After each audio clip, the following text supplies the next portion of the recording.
Nathan Hale is probably one of the most famous American spies. You talk about a true patriot, this is him. He was actually a school teacher before joining the Revolution. Unfortunately, Nathan Hale was captured by the British, and the punishment for spying is death. Nathan Hale was hung, and his last words were supposedly, "I regret that I have but one life to give for my country." How patriotic. James Armistead was another spy for the Americans. He actually is quite the hero. Here he was a slave that risked his life for a country who was enslaving him. He worked closely with the Marquis de Lafayette, which is why he adopted Lafayette as his last name when he was granted his freedom. Haym Solomon was from Poland and truly believed in the patriot cause. Even though he was captured, he was not executed and in fact found not guilty. While he was kept by the British, Haym Solomon actually assisted some American prisoners with their own escape. Here's the theme song the colonists created to honor their patriotic spies.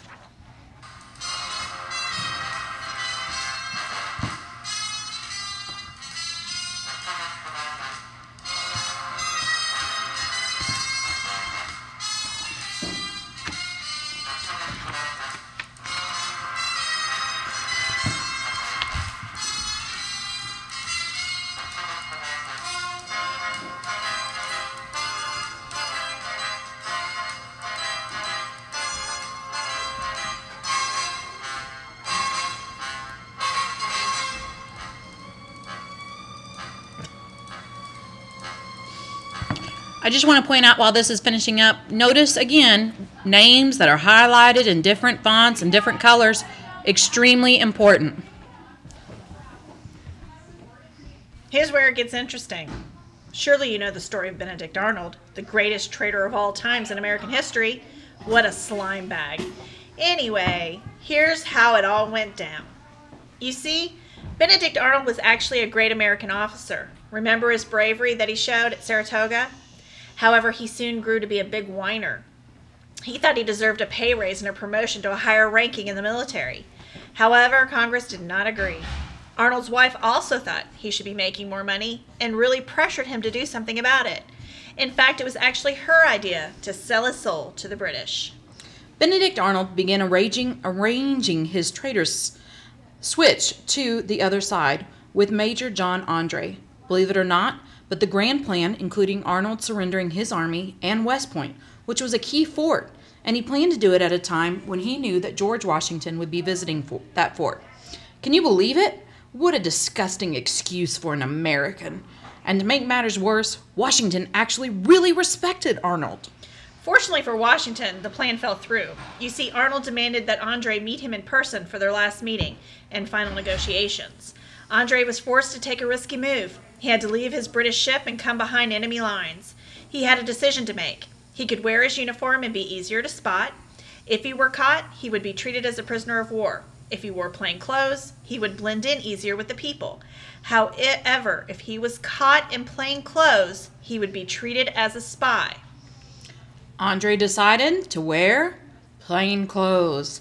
Unfortunately for him, he was stopped by an American patrol unit. And when they searched on Andre, they discovered papers in his boot outlining the whole plan with Benedict Arnold switching sides. John Andre was arrested, and news was rushed to George Washington about Benedict Arnold. As it so happens, Benedict Arnold happened to be staying at the same house as George Washington. Dun dun dun. Is your heart starting to race? Do you want to know what happens next? Good. I'm glad we have your attention. The messenger arrives at the house to deliver the news. Now, as a lowly messenger, he wouldn't have had any idea what the information was that he was carrying, and it was most definitely sealed.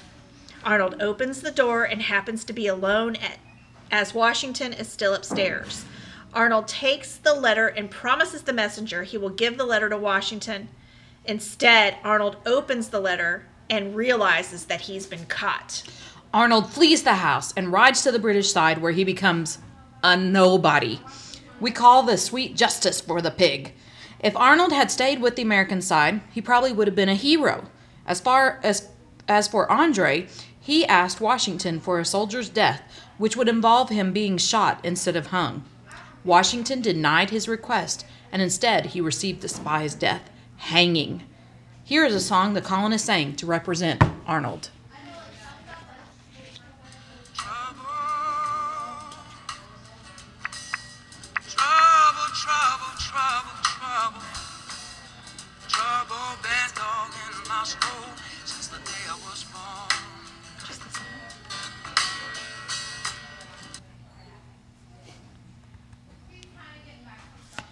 Okay, back to the American heroes.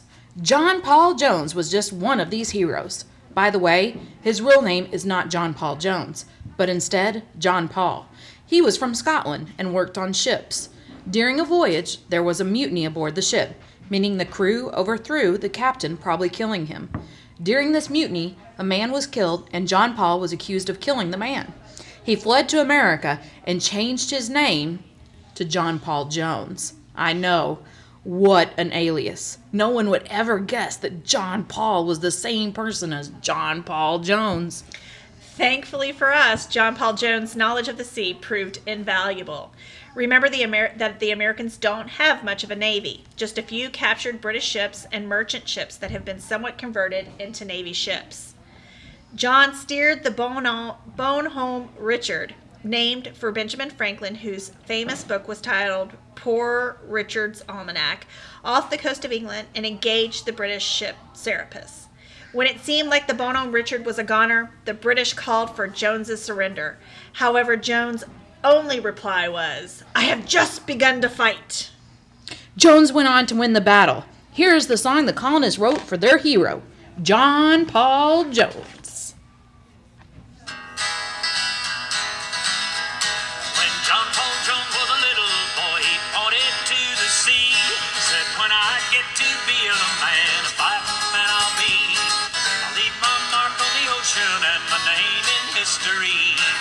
John Paul was a member of the British Admiralty, he killed a sailor on his ship, which was a crime, you see. He changed his name to J.P. Jones and he came to America. He fought in the rain and he fought in the sun and he fought in the moonlight too. He fought with his knife and he fought with his gun and he fought till his blood ran blue. But John Paul Jones was a fighting man was he. He sailed to the east and he sailed to the west and he helped set America free. Believe it or not, but there was actually fighting way out west on the frontier. Both the British and the Americans worked at recruiting Native Americans. More Native Americans joined the British side as they saw the British as less of a threat than the Americans. That's kind of important to know, that the Native Americans sided with Britain more than they did the Americans. However, some Native American troops did join up with the colonists to protect their trade relationships. The Battle of Vincennes was a major victory for the Americans. Patriots were led by George Rogers Clark, the older brother of William Clark, the famous Lewis and Clark expedition. This battle allowed Americans to claim the Ohio River Valley in the Treaty of Paris. In other words, this established our western border as America, so that instead of just getting the original 13 colonies, we had claim to all the western land all the way to the Mississippi. Very, very important. Battle of Vincennes got us all the way to the Mississippi River. Here's a song George Rogers Clark and his men sang as they defeated the British. Keep them doggies moving right. No try to understand them. Just rope them, throw and brand them. Soon we'll be living high and wide. My heart's calculating. My true love will be waiting. Be waiting at the end of my ride. Move 'em and hit 'em up, hit 'em up. Move 'em and hit 'em up raw high. Cut 'em out, ride 'em in, cut 'em out, ride 'em in raw.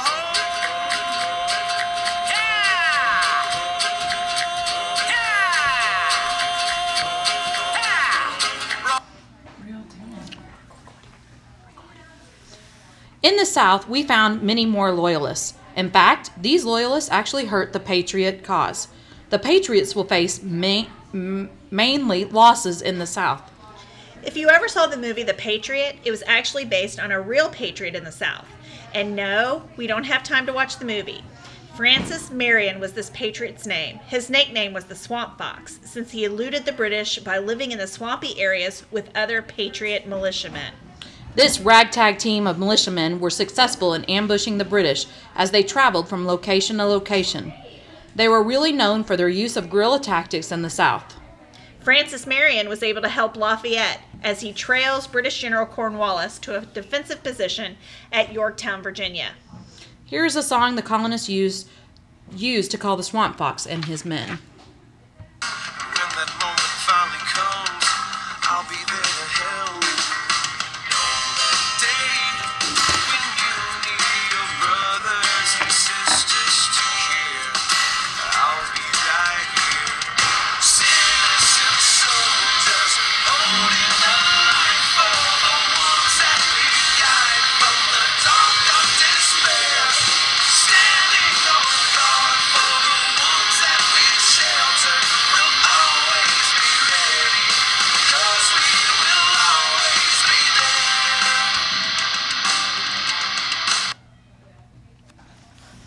African Americans made a huge contribution to the American Revolution for both the British as well as the Americans. More than 5,000 fought in the Revolution. They served as spies, like James Armistead, musicians, soldiers like Wentworth Cheswell, and guides. Wentworth Cheswell was born a free African American in New Hampshire. His father was actually the first African American on record to own land. Wentworth Cheswell was highly educated and became a school teacher. He also holds a record for being the first elected African American to a public office, town constable. Cheswell fought in the American Revolution and was a big patriot supporter. Many African Americans chose to fight for the British. The British offered freedom to African American slaves who served for the British. As you can imagine, Lord Dunmore's proclamation attracted many slaves. Unfortunately, the Americans never issued a similar offer. This song was sung by African American soldiers. And he was taken from Africa, brought to America, fighting an arrival, fighting for survival. Said he was a buffalo soldier, trained like a Rasta. Buffalo soldier in the heart of America.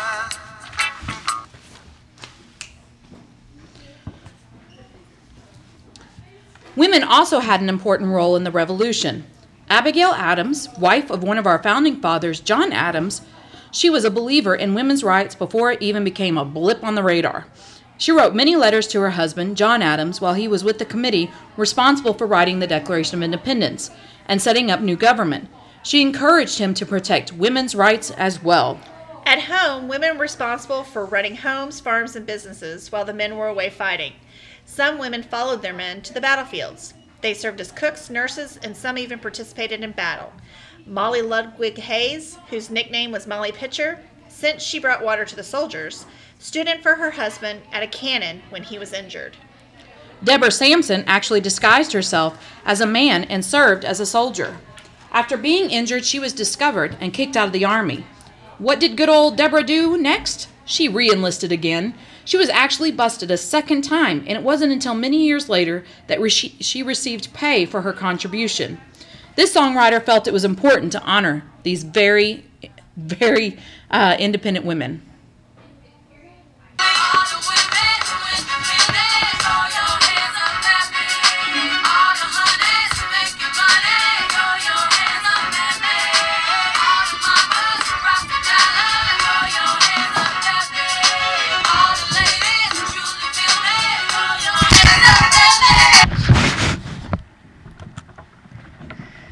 Without the help of our foreign allies, we would not have won the American Revolution.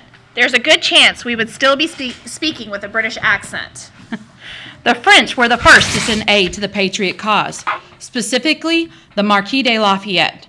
He came with soldiers, money, and other supplies. He believed strongly in what the Americans were fighting for.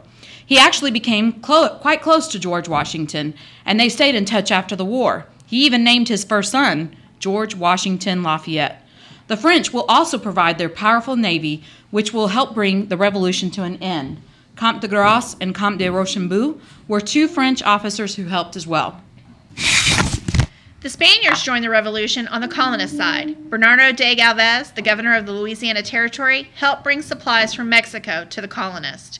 He also allowed the Patriots to use New Orleans, an important port on the Mississippi River. This was extremely important because the British blockade of the Atlantic coast was quite effective in keeping out foreign trade. Prussia was another foreign contributor for the Patriots. Prussia was a country in what is today Russia, Lithuania, and Poland.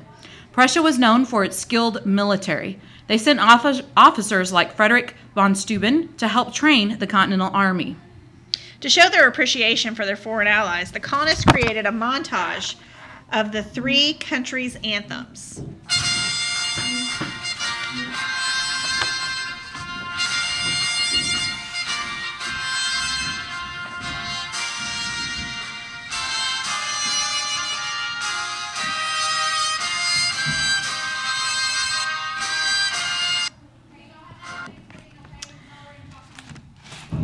We have reached the end of the American Revolution. The Battle of Yorktown will be the final major battle of the American Revolution. I always remember this was the last, since it starts with a Y, and that's one of the last letters of the alphabet. Can't you hear the victory bells ringing? We are about to win our independence and officially become the United States of America. So exciting! British General Cornwallis has kind of retreated back to a position on Chesapeake Bay in Yorktown, Virginia. He feels this is an advantageous move since he can still attack the colonists, and he has the fearless British Navy at his back in the bay. The Patriot forces move in for an attack and plan to surround Cornwallis. Washington and the Comte de Rochambeau will head south from New York, and Lafayette, with Patriot forces from the south, are all headed towards Cornwallis. Cornwallis is not worried until the Comte de Grasse drives out the British Navy from the Chesapeake Bay area. Remember, Benjamin Franklin helped to convince France to send aid. They did just that by sending their navy. Cornwallis is now completely surrounded with no escape route. He is outnumbered, and after 3 weeks under fire, Cornwallis is forced to surrender. The Patriots have just won their independence from Britain. This song is what Cornwallis sang to the colonists right before he surrendered. I just laugh because I just think these are so witty. Got me where you want me again, and I can't turn away. I'm hanging by a thread, and I'm feeling like a fall. I'm stuck in right between the shadows of my yesterday. I wanna get away, I need to get away. Now you know, yeah, you got my back against the wall. Oh God, I ain't got no other place to hide. Chained down like a sitting duck, just waiting for the fall. You know, yeah, you got my back against the wall.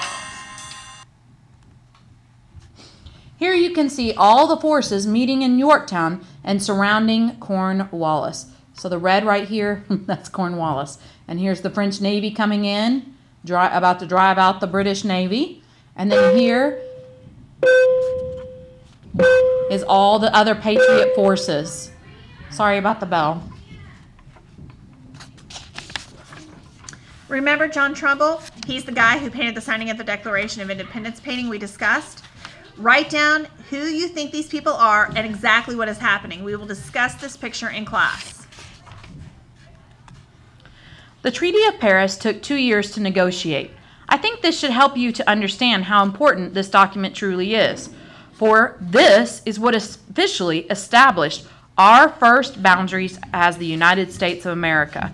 Let me say that one more time. So the Treaty of Paris in 1783 officially established our first boundaries as the United States of America. In this document, Britain had to recognize the United States as an independent nation, including recognizing our national borders from the Atlantic Ocean to the Mississippi River. Florida will return back to Spain as a thanks for their help in the Revolution. the British complained that many loyalists were hurt financially in this war and demanded that America pay these loyalists for their losses. America, on the other hand, felt that this was a risk they took by being on the other side during the war. As a compromise, America will ask state legislatures, like their Congress, to pay for lost and damaged property. In all honesty, no states pay back any money. Britain will promise to withdraw all forces from America. In all honesty, this will not take place until after the War of 1812. They wanted to be disrespectful and kind of a bully to us by leaving troops in the Ohio River Valley, and America will not be strong enough to force these troops to leave. How can we ever say enough thanks to our founding fathers and these courageous soldiers who fought for our existence and gave birth to our beautiful country? Let us stand and listen with respect to our national anthem in recognition of what these brave, amazing veterans did for our country.